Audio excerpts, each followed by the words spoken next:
Hello and welcome to this e-training module where we're going to take a quick look at starting to build some simple spatial models using the spatial model editor available in Erdas Imagine and GeoMedia. And the scenario we're going to look at first of all is a straightforward one. Look at a Landcover classification such as I'm displaying on screen currently. And supervised classification does a good job of getting broad area coverage classes out. You can see my 10, 9 or 10 classes in the table of contents on the left. You can see their distribution.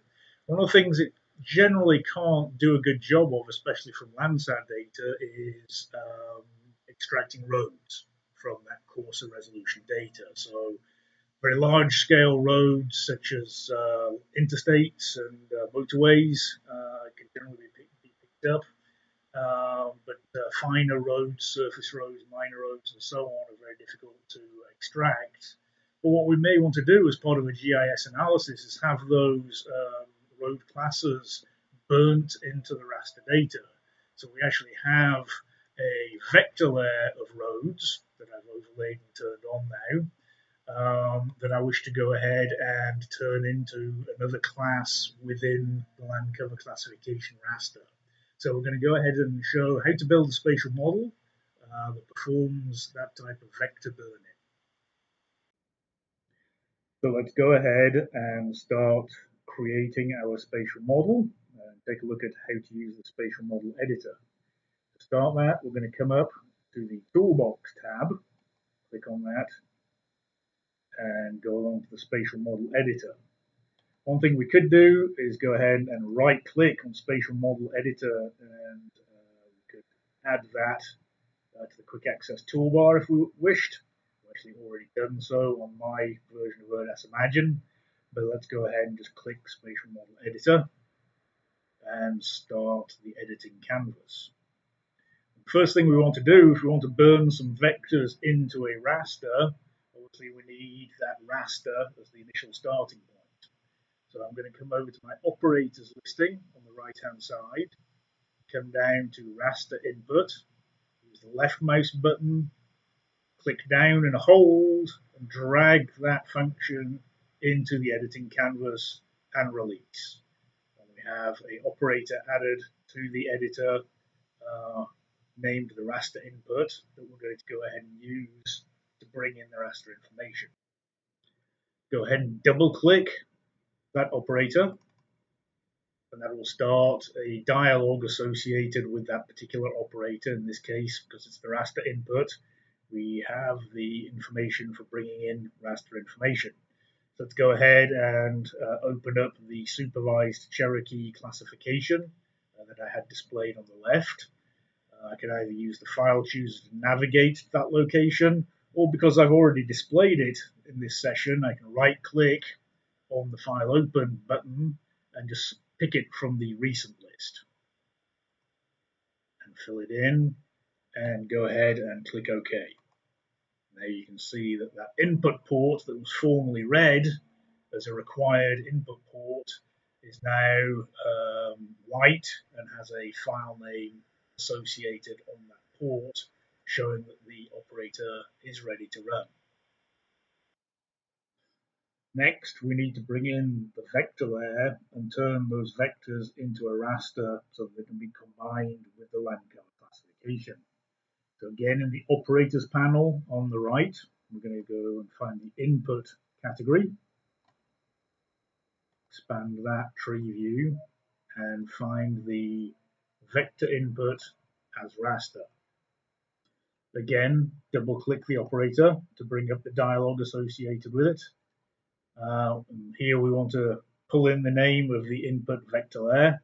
Again, I recently displayed this, so it should be on my recent list. Right click on the file chooser and pick the Cherokee Streets shapefile name. We want to specify a cell size to rasterize at. So I know that my Landcover classification is 15 meter pixel size. So we're going to have the vectors match that. And we'll go ahead and just rasterize based on record number. Click OK. and we've defined those capabilities on the vector input as raster operator. Good. So now we have our inputs defined. Let's go ahead and do some processing. One of the first things we want to do is consider when we rasterize the vectors. Obviously, roads are quite sparse. The road pixels are surrounded by effectively no data. So to make sure that we can combine these two data sets, we want to replace the no data with an actual processable class value. So let's find the replace no data with operator. And this time to do that, to help us, I'm going to come into the operators panel, go to the top area and start searching, type no data, and we will get a thinned list of available operators. And I can find easily the replace no data with, drag and drop it onto the canvas. Clear that search. Now to connect operators, we basically want to take the raster information coming out of the vector input as raster operator and feed it to the replace no data with operator. So drag from raster out to raster in and release, and you have connected the two operators so that the flow of information is defined for the spatial model. Select the operator, and in the properties panel towards lower right, just expand that out a little bit, in the value field for the fill value, type 0.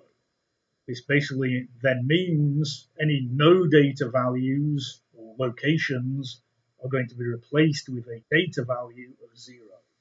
So we'll have the record number of the road vector information plus lots and lots of zeros. Now, how do we set up the burn-in? So we combine the two sets of information. Using the middle mouse button to pan my model over a little bit. I want to use a conditional statement, which is basically the either-or function. Again, I can search for that, drag and drop it onto my canvas. Clear the search I made. And this conditional statement basically looks at a test. The test is true or false, and it does one thing if it's true and a different thing if it's false. So what I want to say is basically the vector stream here at the lower side of the model is basically a test in effect. It's either is road location at the record number locations, or it's 0, and that's a true or false style condition. So I can actually feed that information in as the test. Say, okay, so if it is a road, I want to give that a class value. So the output, if true, is going to be class 10. So again, I come to the properties panel, go to the value column, and in that field corresponding to the output is true port, type 10. Click and press return. You can see that now on the operator. And otherwise, we're going to use the original Landcover classification. So again, left hold on the raster out of that operator, drag it to the otherwise port and release. So now we have an either-or conditional statement. So if this test is true, if it's a road location, set the raster value to class 10. Otherwise, if it's not a road location, use the original Landcover classification information. Okay, so now let us take a look and see how that processing will actually work. And we can do that in real time. We can go ahead and start to preview the results of the spatial model. So again, come up here to my operators listing, find the preview, which is in favorites, drag and drop that onto the canvas. Go ahead and again, drag from the output of the either or to the input of the preview. And once we've done that, we can go ahead and on the spatial modeler tab, click the preview button.